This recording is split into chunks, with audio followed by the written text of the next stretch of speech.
Samsung is thinking something different. Hey, what's going on guys, welcome back to the channel, hope you all doing well. Samsung Galaxy S22 FE was expected to launch with the new chipset, but it seems like we are not going to get it. And even worse, Samsung is planning to expand Exynos processor for Galaxy devices. Last year, Samsung Galaxy S21 FE was a bit late of its launch due to ongoing chip shortage, but this time we may see Samsung Galaxy S22 FE in somewhere around October, just like Galaxy S20 Fan Edition. But the leaks were not good regarding the internals of the Galaxy S22 FE. Before moving on, if you like the content, make sure to drop a like, subscribe to the channel, and comment down below Samsung Galaxy S22 FE or Google Pixel 6a, which one you wanna get this year. According to the previous rumors, Samsung Galaxy S22 FE and the S23 may come with the MediaTek processor, but those leaks were wrong, and it is confirmed by several Twitter accounts that it is not going to happen this time. Even though if Samsung uses Dimensity 9000, it will be more powerful than Exynos and even Snapdragon processor. Meanwhile, Samsung is expanding the Exynos-powered Galaxy devices.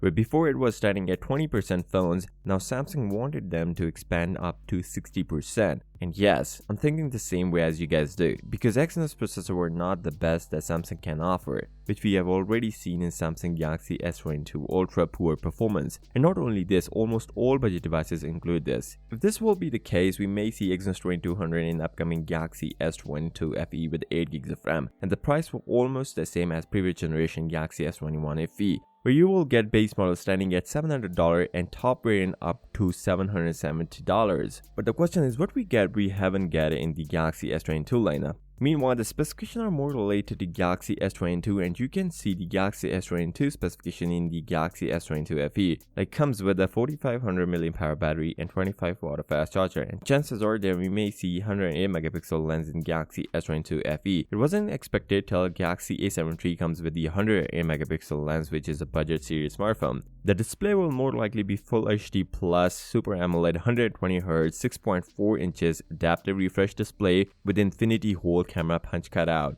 and an under glass fingerprint scanner. So with that being said, if you came this far, drop a like, subscribe to the channel, and comment down below Samsung Galaxy S22 FE or Google Pixel 6a, which one you had to get this year. I'll see you next time. Till then, peace out.